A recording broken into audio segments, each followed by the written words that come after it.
And we are back. Well, I don't even know what the hell that was. Welcome in. Technology's wonderful when it works here, guys. It is, as I was rudely interrupted from technology, it is the College Basketball Show. It is December the 18th. It is 2020. I'm Joe Raineri, and we are loaded today on the show. Look at the talent roster we got coming on here today. Look at this. Ralph Michaels below me. Look at that camera he's got there. We've got, of course, Dave Koken is just jumping for joy on the inside. And then our new guest here today, hopefully we won't scar him too bad, Andrew McGinnis from WagerTalk.com. And it's all about college basketball here. So, Andrew, first and foremost, thanks for stopping by, man. It's all about college hoops here on this show. How's your college basketball season been going so far?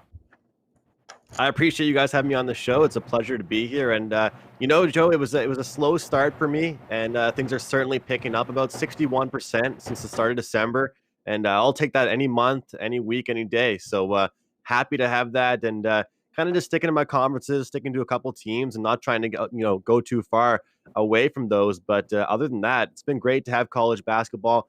There's been some cancellations at Wager Talk. We've been talking about it. But other than that, we're getting through it. We're dealing with it. And I'm happy to have the college basketball season.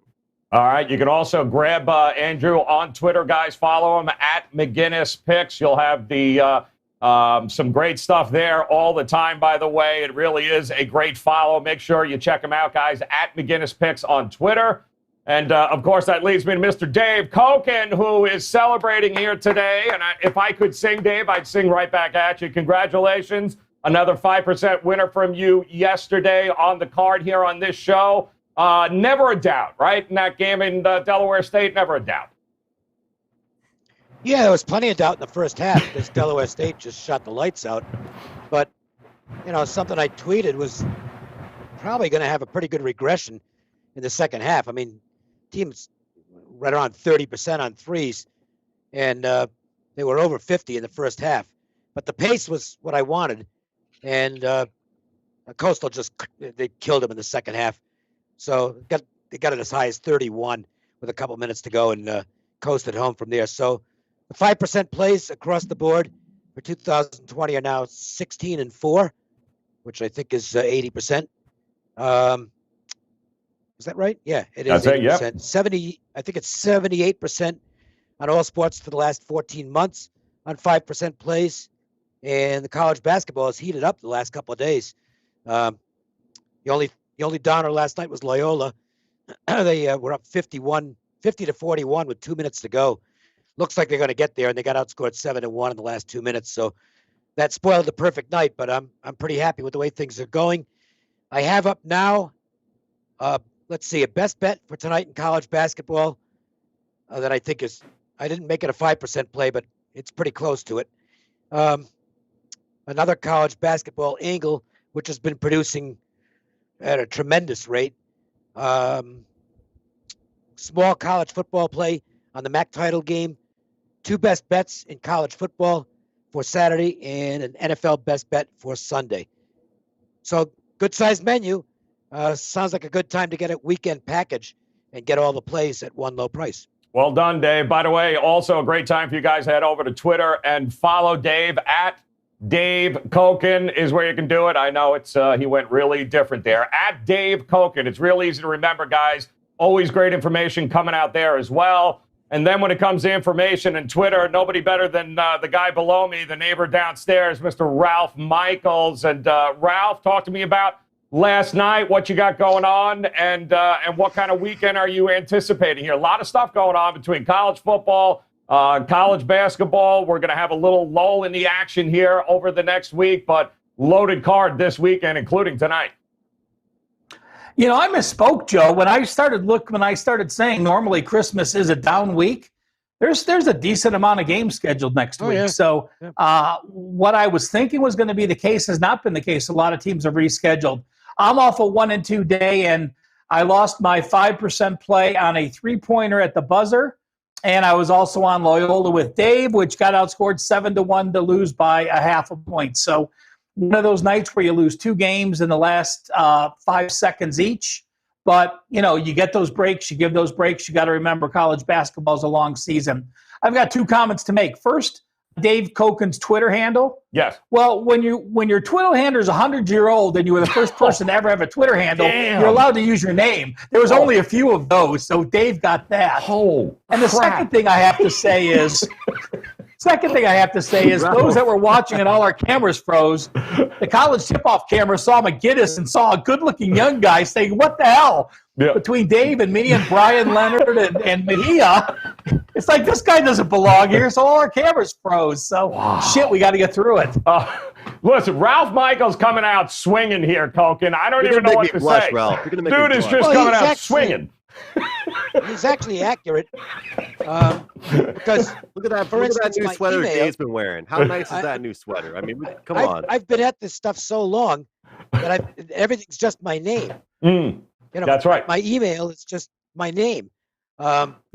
Leave Dave alone. So he's got a Hotmail account. Leave him alone. He's still got the AOL. He's good. With Leave the him server alone. I have, I've been with them since they first started it. I love it. All right. We've got plenty to get to on the show here today. We're going to talk about 2 games here on Friday, 3 tomorrow on Saturday. They will include Gonzaga and Iowa. We're going to do Louisville, Wisconsin, UCLA, Ohio State. Those games will be tomorrow. But today, a couple of games on the card. We're going to talk about Richmond taking on Loyola Chicago, as well as Iowa State and West Virginia. And I guess we'll start with there. Why don't we start with the game tonight? Iowa State at West Virginia. And Ralph, I'll go to you first here in this matchup.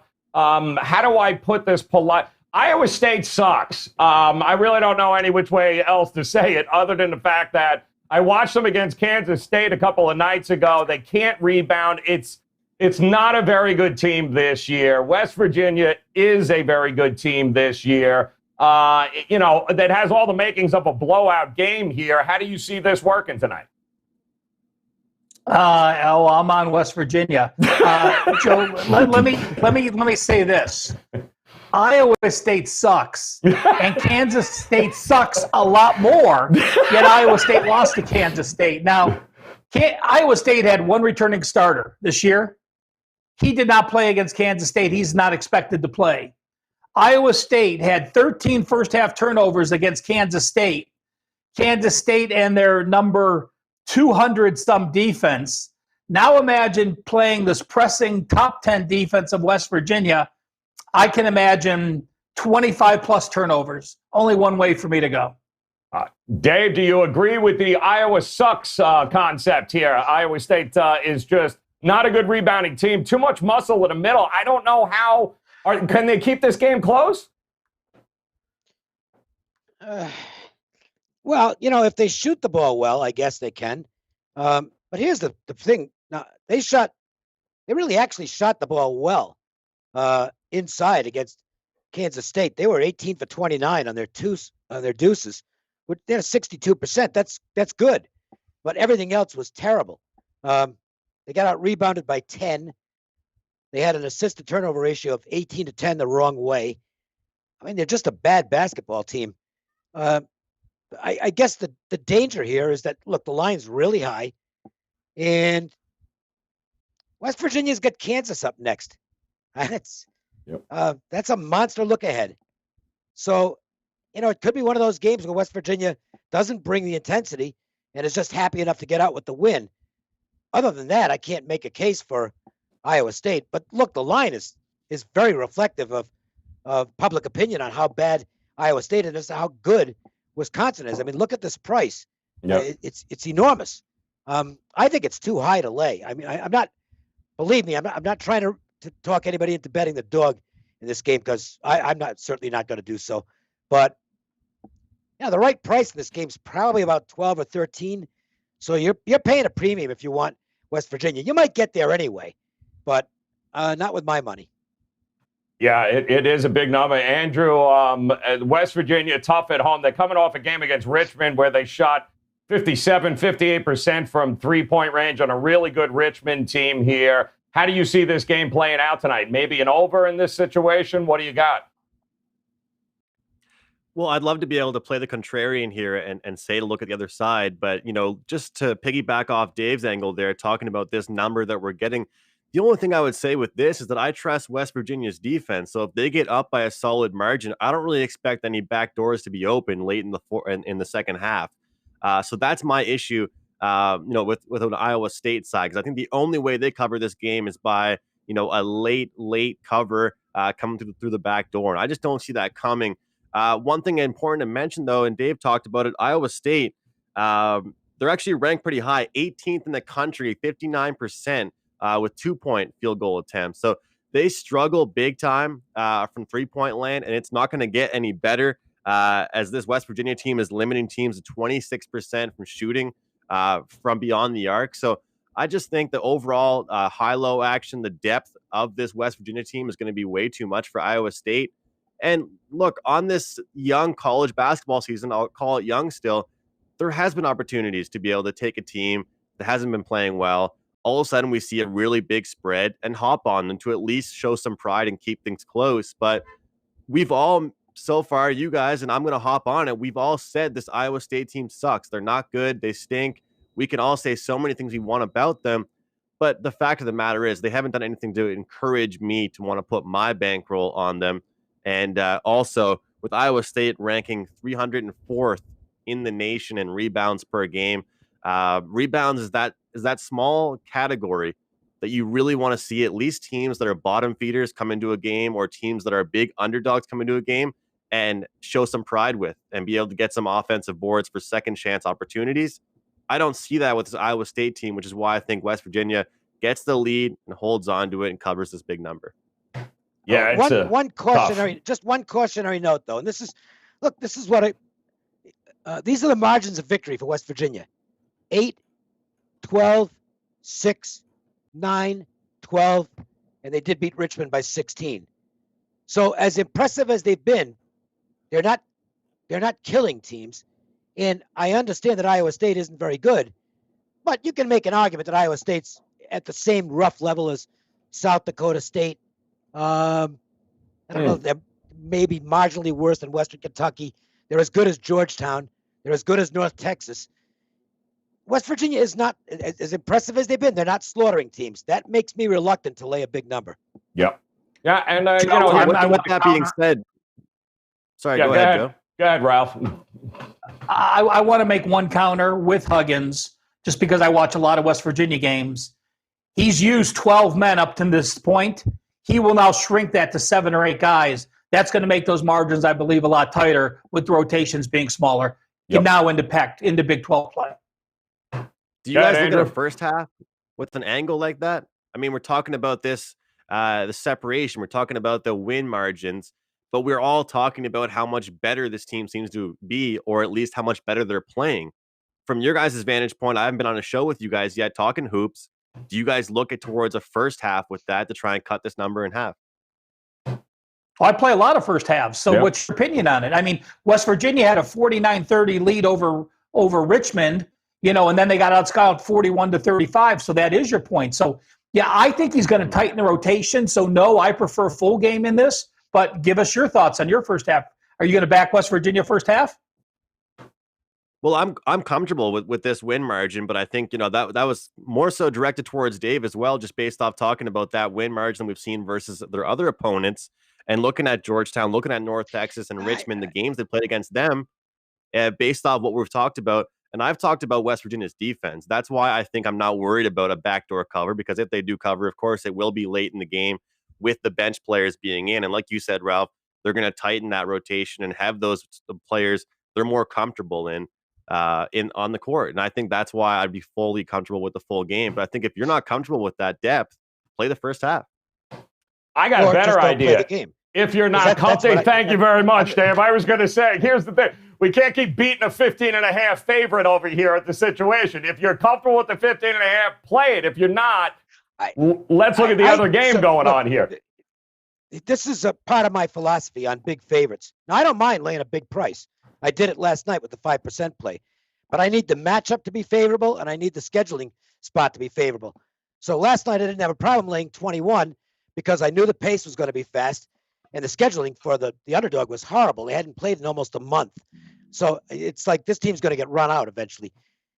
This pace isn't going to be like that. I don't That worries me with big favorites.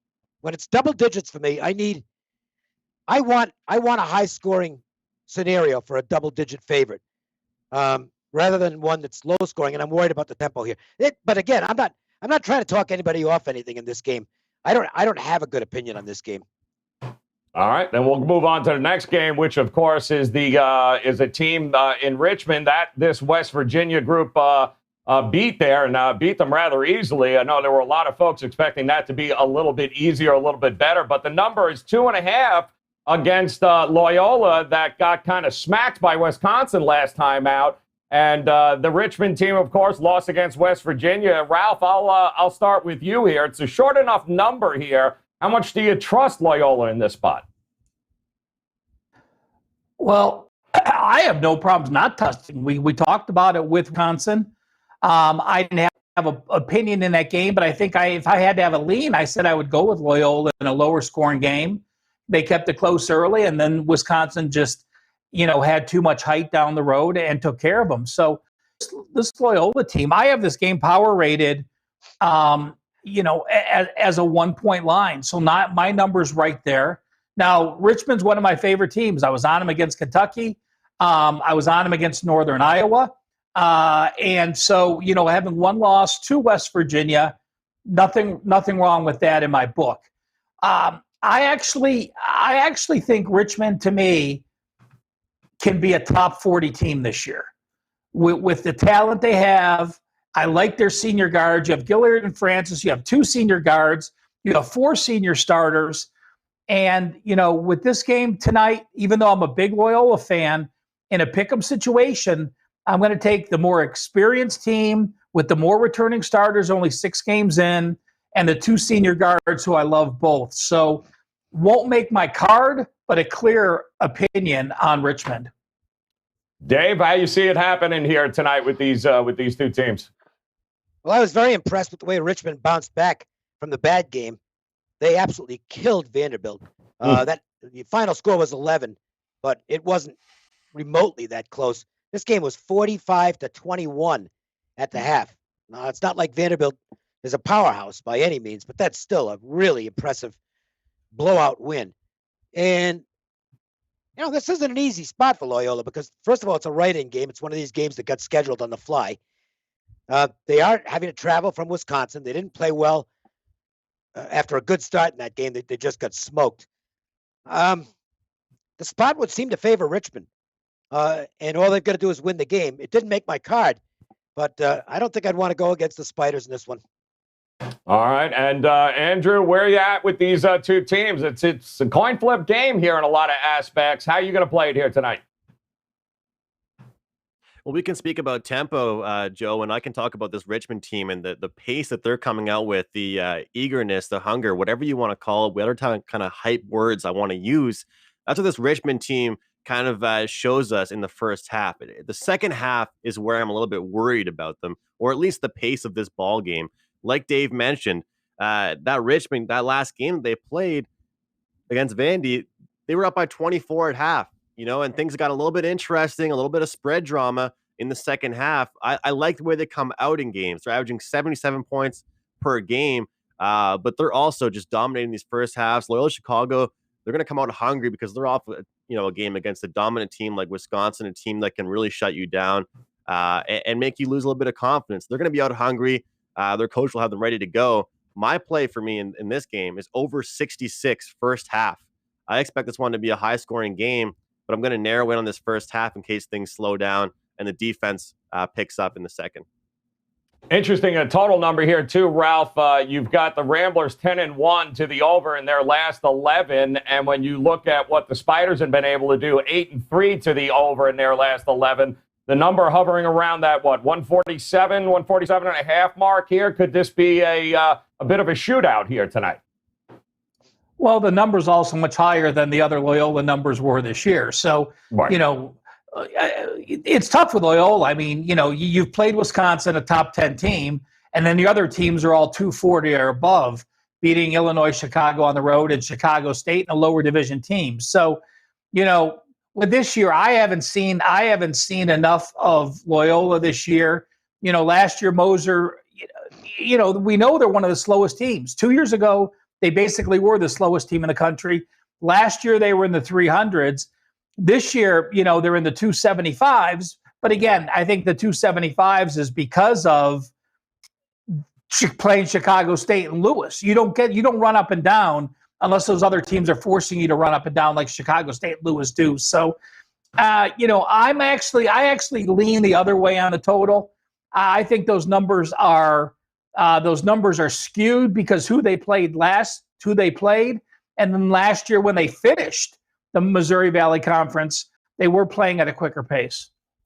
All right, guys, want to remind you as well, don't forget WagerTalk.com. Head over there right now. Dave told you he's got a whole bunch of plays, both college hoops and college football. It's a big weekend, a big 72 hours here in both groups there. Ralph as well has his plays up. Andrew getting ready. Andrew's also been red hot in UFC, guys. And I know it's the final card of the year coming up this weekend, tomorrow night there in UFC. I would highly recommend that you head over to WagerTalk.com and check out his UFC card there. While we head to the weekend here, guys, we're looking at a couple of games on Saturday, and of course, the first two are huge. Anytime you have the Zags taking on Iowa, the two of the best teams in the country, they are going to highlight this card over the weekend. And Dave, I'll start with you. It seems like it's been forever since we've watched the Zags play. Iowa, we know what they're all about here.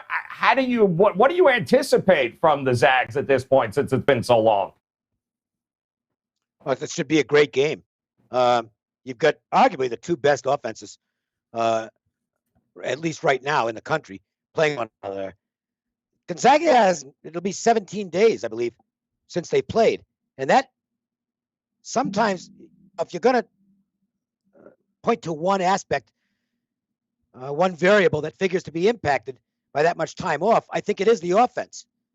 So that could be a disadvantage for Gonzaga in this game. Iowa's, they're playing on a regular schedule. They haven't had any long breaks. I think it's something that does favor them somewhat. And they're hot. I mean, I've been skeptical of Iowa in past years. Particularly in big games, where I think McCaffrey's teams have come up lacking. They've been a little bit soft defensively. I still have my wonders about whether Iowa will be tough enough defensively come tournament time, where I think defense matters a little bit more. But at this point in the season, they can play with anybody offensively, and if they just show up defensively, they might have a good chance to win this basketball game. I still think Gonzaga is the better basketball team, but it's not by much. I'm going to lean to the Iowa side just because of the scheduling, but it's not something I'm going to bet money on. I mean, it's a great game. It's one I want to watch, but I don't know that it's one I want to bet. Yeah, Andrew, it's an interesting matchup. You got the team with the best player on it in college basketball. Many people would say going up against, like Dave just said, maybe the best team in basketball in the Zags here, who haven't played in a while. How are you approaching this game here tomorrow? I'll say there's one angle that I've been using in sports for a long time, and it differs to what Dave just said, is about when teams are off a little bit of a layoff, this team not playing since December 2nd. I believe that defense is what you lack when you come back and not offense. These guys are hoopers. They do this. This is what they do. This is what they've been doing their entire lives with a goal to play college basketball. I don't believe they lose their touch. I don't believe they lose their touch around the rim. I don't believe they lose their three-point touch. They lose their defensive schemes. They lose just that one touch to close out to that three-point shooter that you might have actually gotten to if you weren't not playing games for that long. Maybe you lost that physical aggression in the paint to box out. Somebody gets a rebound over you because you weren't there and playing games over the past couple of weeks. You can't replicate game experience. I think these guys are going to be able to hit open jumpers. They're going to be able to, crash and bump around in the paint and score from the inside. It's, to me, on the defensive end that really worries me. And we see this Iowa team, how many points they're putting up a game, how strong they're shooting the ball right now. And that's why, just like Dave, looking forward to watching this game. I lean towards the Iowa side, but of course, we know how strong both these teams have been towards overs in their school histories and on the year so far. I'd look towards that as well. I think it's a very easy play to make. It's a high number. I've only seen it at a few shops, but that's kind of what I look at, not just in hoops, but in a lot of different sports. I believe these athletes, they don't lose their offensive touch. They lose their defensive touch. And I used to do actually some media work for local college teams here in my hometown. And that's what the coaches were looking at during these Christmas holiday tournaments, was getting back in shape with their defense, running full court press, running half court, running 3-man traps, all the different type of, schemes you can do, because that's what you lose as an athlete, not your shooting touch. Ralph, mentioned, by the way, we have numbers on these games now, and Gonzaga is three, yeah, with a total of 173.5. Yep. And it shouldn't be overlooked either, Ralph. It should be said that this is a non-conference at a neutral site here, back to South Dakota here. So when you look at this, the long layoff, Mark Few, been here, done that. The 3 games they have played, pretty impressive lineup with Kansas, West Virginia, and Auburn. How do you see them coming out here? And let's not forget, they were supposed to play Baylor, and Baylor had some COVID issues. I mean, can you imagine playing West Virginia, Kansas, Iowa, and Baylor, 4 top 10 teams in the first 5 games of the season? My mind says you have to lean over, but I will say this. When both offensive players, your best offensive players on each team, Timmy and Garza, have to guard each other, there's a lot of time where defense can take it out of your legs. So when you're playing intense defense against the opponent's leading scorer, if those 2 players are matched up, I think that could hurt both of their scoring. For those that haven't seen the Zags yet, no one was sure how good they were going to be. They signed their first 5-star recruit, Jalen Suggs. This kid, as a freshman point guard, is absolutely amazing. And he's 6'4", 200-some pounds, assists, rebounds, scores, absolutely amazing. I'm going to lean the Zags for one reason. We know we have 2 elite teams, but it's this. The Zags have played Kansas, Auburn, and West Virginia, all in neutral settings. Iowa has played 6 games, all 6 at home. This is the first time they're traveling. It's going to be a hell of a weekend, guys, because it's talking about teams that have not played in a while. We are finally getting the conclusion of the ACC Big Ten matchups here, when Louisville is going to be taking on Wisconsin in this matchup. And Louisville hasn't played, I believe, since December 1st because of COVID-19 issues here. This game was originally scheduled for December 9th. So, Ralph, I'll throw it back to you here. 18 days. This is a long time here, but we got to welcome to the new norm here in college basketball, don't we? This is one where I'm gonna say first one to 60 wins.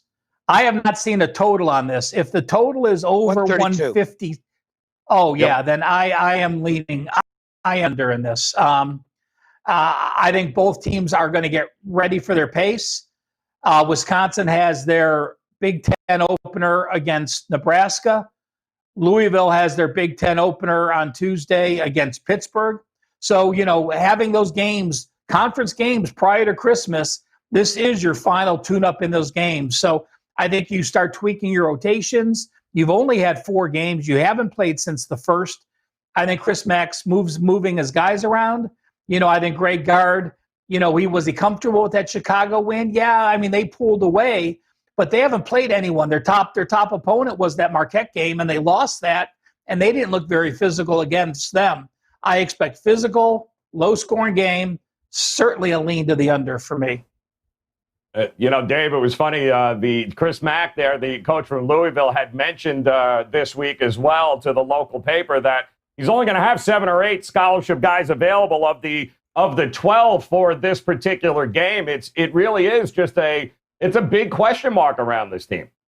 It is, and it's just, I'm sure Louisville would love to win the game, but I just don't know how important it is to them at this point because they're shorthanded. They have been forever. I think the advantages of with Wisconsin here, the number is not oppressive. It's only 4.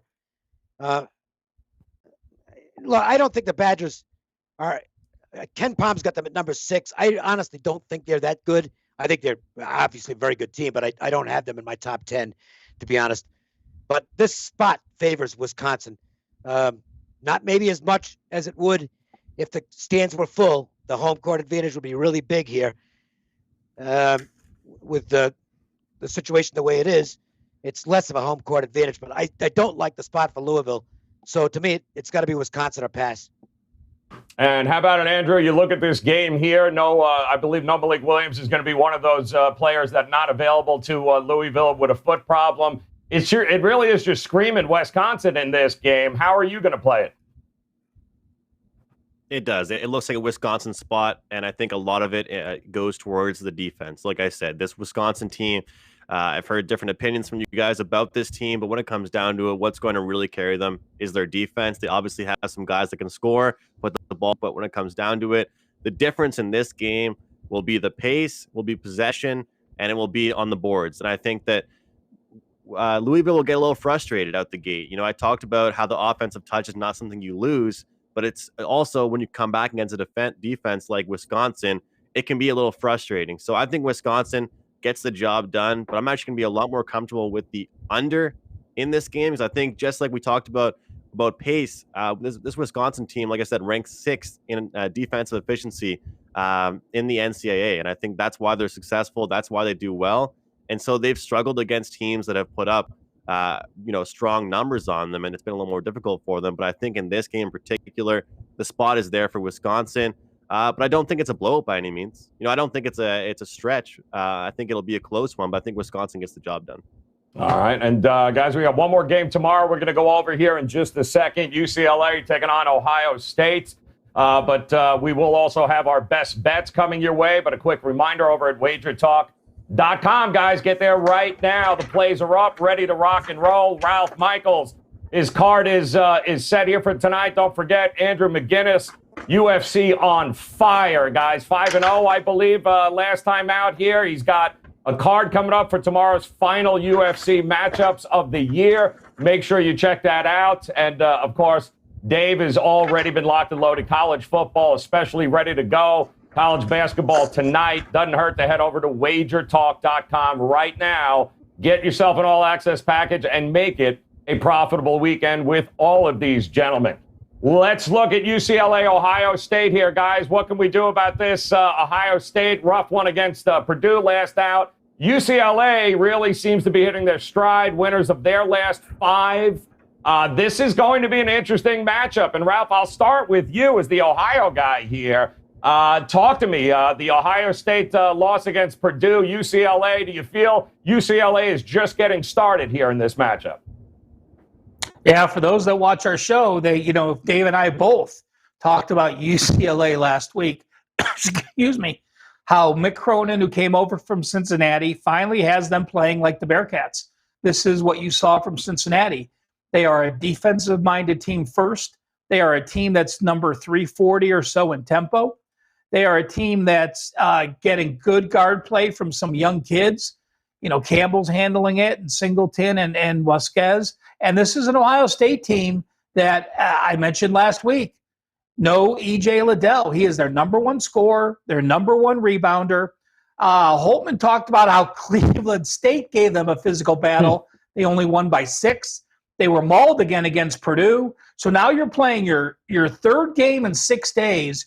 You complained about a physical Cleveland State. You complained about a physical Purdue. And you're going to have the most physical team you play. I like UCLA. And just one note for those that looked at the schedules, this was supposed to be Ohio State, North Carolina, and UCLA, Kentucky.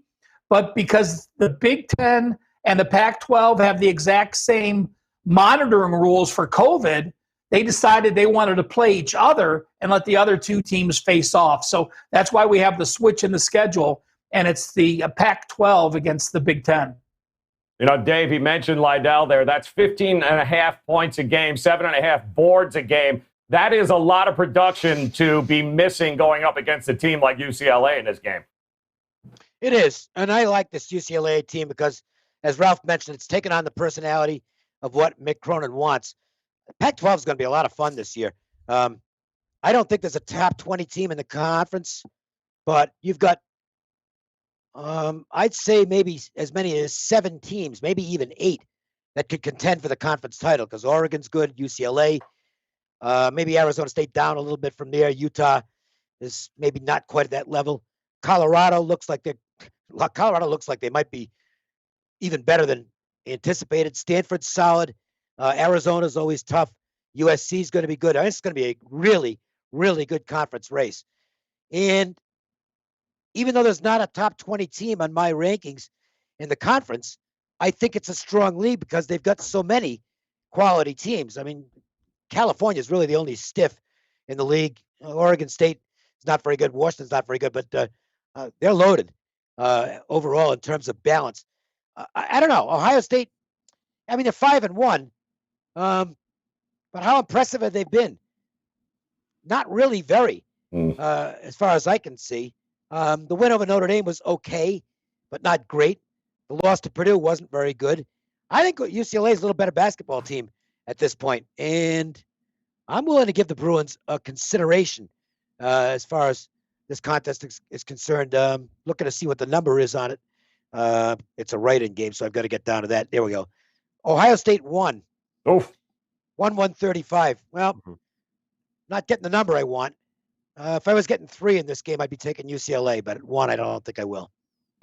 Yeah, interesting. Number 2 at 135 there. We've seen UCLA put the clamps down here, Andrew, giving up somewhere average of in the 50s there over the last couple of games. I don't know. I mean, do you think there enough points can be scored from both of these teams? Ralph mentioned first one to 60, number at 135. How do you see this playing out?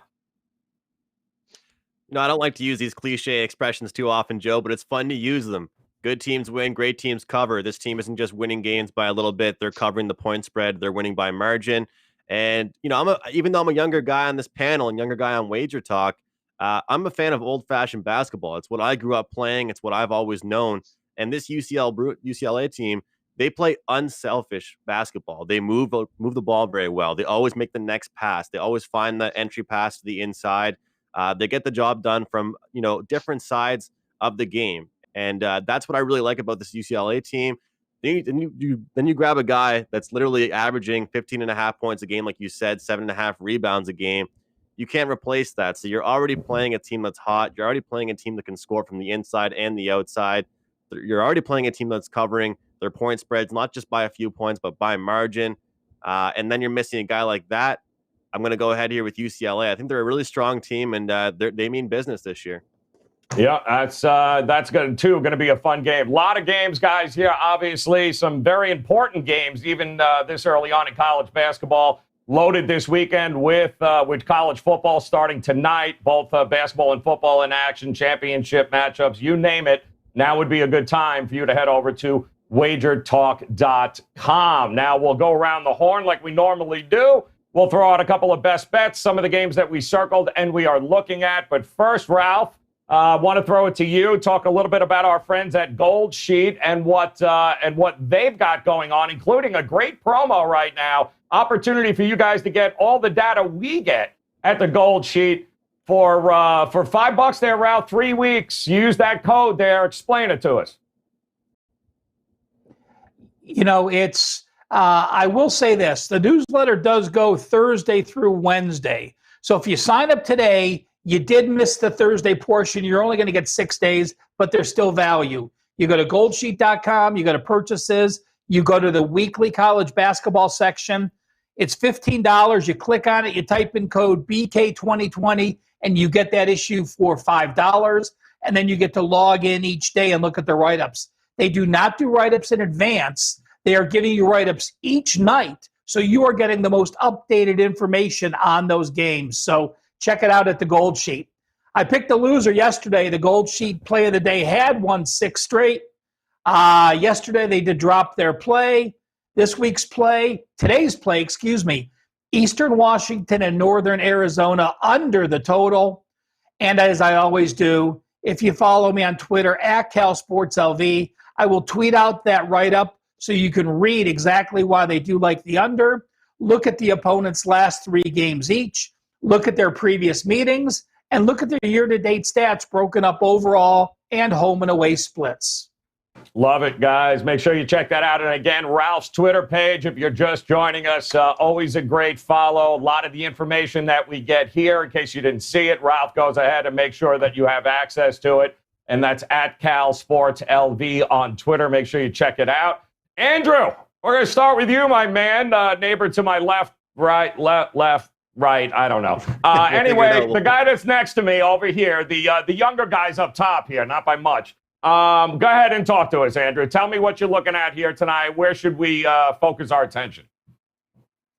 For best bet action, I like we're doing this on the show. For me, I really like this Richmond and Loyola Chicago over in the first half, over 6. I feel good that our man Ralph didn't like the play very much, but hey, sometimes you got to stick to your guns and be confident with what you like. And I think I talked about Wisconsin's defense and Loyola Chicago coming off a game like that, a loss to Wisconsin. It can really hurt your pride, and you can see a team like that shutting you down offensively. Then you play a team like Richmond that just plays with a tremendous pace. Their shot clock is almost 12 seconds, and that's the kind of game that I like to watch, especially if I'm betting a first half over. So over 66, first half is my play with Richmond and Loyola Chicago. All right, love it. Mark it down here. Dave, we'll turn to you again. Reminder, guys, Dave's got his college football plays up, basketball tonight, available at WagerTalk.com. Is there a game that you got circled here you want to break down for us, Dave? Yeah, it didn't make my card, but I'll be playing this game tomorrow based on what happens tonight. Now, I think Iona's going to win tonight against Rider. Iona's -1. Patino's obviously phenomenal coach. They're already doing the seesaw thing. They lost to Seton Hall, came back with an impressive win against Hofstra. Lost to Morgan State, which was rather surprising. Followed that up by slaughtering Fairfield, and then lost the rematch with Fairfield. Now, I'm waiting for tomorrow to play the loser of tonight's game because these quick revenges are paying off like a slot machine, a hot slot machine at that. But I think Iona matches up pretty well with Ryder, and so for an opinion on this show, I'll give out Iona this evening, although I will probably, I'm not playing it, but I'll use that for the play on the show. All right, love it. There we go. And Ralph, come on, man, talk to us. Where are you pointing us at here tonight on the card? Joe, Paul Lind in Hollywood Squares always knew where everybody was around him. So come on, get it learned. Ralph's below you, Dave's in the corner, and perfect. You do have McGinnis to your left. So please, for Pete's sakes, learn those squares. All right. Here, Ralph, I am going to say something I thought I would never say. My best bet is Chicago State. Oh, my God. No, he didn't. Wait, hold on for a minute. Chicago Ralph, let me check State. your connection. I think State it sounded like you said Chicago State. Listen, Chicago State is 2-61 their last 63 games against Division I foes. First half, Ralph. No. They've covered one game this year, and this line is crazy for Northern Illinois. Northern Illinois is a horrible team that has a tempo in the 330s. My power rating has them at 13.5. They're getting 18.5 for 19. And you see Chicago State, when you look through their last couple of years, they do get closer on a couple games as the season progresses. They played 7 games. So I'm going to, you know what? I wanted to say it once in my lifetime, so now I'm saying it. Best bet Chicago State. Wow. Holy. Somebody check his cup, will you? Just want to make sure he ain't a little afternoon beverage there, Koken. Want to make sure you're all right there, Ralph. My word. I'm going to go with, guys, and it's interesting, too. I can't wait to hear what Dave's got to say about this. I got to go San Diego State here, taking on BYU here tonight. It was at 7.5 in this spot. All they do, and to Andrew's credit, mentioned about good teams win, great teams cover, and they have been an absolute covering machine. Now, it's not so much for the offense that I like that. I don't think they rank in anywhere even remotely close on their offensive numbers. It's their defense that I love in this matchup to keep this game under as well. 137.5. Kind of hard to go against that locomotive that is San Diego State right now, Dave. They are chugging along. I don't think BYU's got the firepower, and I think they're going to have an easy time shutting them down. I actually lean the other way in the game. Okay, good. And now when you so not for money though. Not for. So I'll root for you. I love it. I love it. And look at that. We got to look at this graph we got now coming up here. Look at this best bets recap. Ralph, Mike, that's got to be is that correct? Chicago State. Kogan going with Iona. Andrew going with Loyola first half over 66. Love that. I'm going to go San Diego State. And the gold sheet there, Eastern Washington, Northern Arizona under 145.5. Andrew McGinnis, want to thank you very much once again for swinging by here, man. Again, I'm going to assume you got your UFC card up and ready to rock and roll for this weekend. Yeah, it's there right now. It's been there since early yesterday. It's a 3-pack of plays. I also have a free play write-up on the free sports picks option there on WagerTalk.com. Undefeated last 2 weekends in the UFC 5-0. I have a short underdog, I have a short favorite, and I have a big plus money method of victory winner going, as well as a 5% play in the NFL. Maybe just my third NFL 5% of the season going tomorrow night. We got some Saturday NFL. I don't do college football. I do NFL. 5% play tomorrow in the NFL. Love it. And Ralph, your card ready to rock and roll at Wager Talk right now? Yeah, 4 plays today for $29. Football play, 3 college hoops plays. College any 4% best bets since last August. 102 4% best bets since last August. 64.2%. Oh, there you go. And Dave, I know you're locked and loaded. College football play has been up there the last couple of days. You're ready to go here for this weekend and make some money. See, I've got 2 4% college football plays, 1 3%. I've got a 4% college basketball tonight and 2% on the same game. 1 NFL, 4% for Sunday. And I think that's everything. So I would recommend getting a 3-day pass.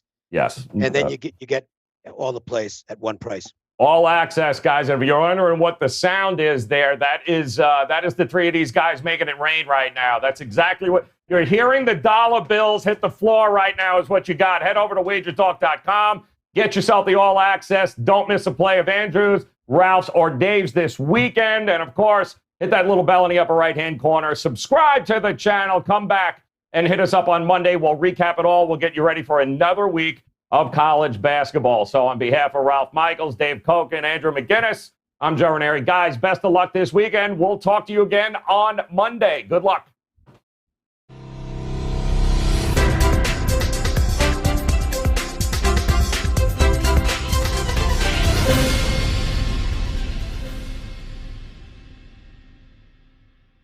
It's not a secret how much free quality information Wager Talk, Sports Moment, and the Gold Sheet produce. And next up, we're giving out the Wager Talk College Basketball Guide. This might be the most informative collection of sports betting info we've ever produced. We're covering returning starters, offensive, defensive, and tempo rankings, recruiting rankings, head coaching info and background, and so much more. Even if you are the casual basketball fan, head over to the Ralph Michaels page and download this amazing guide for free. It's not a secret how much free quality information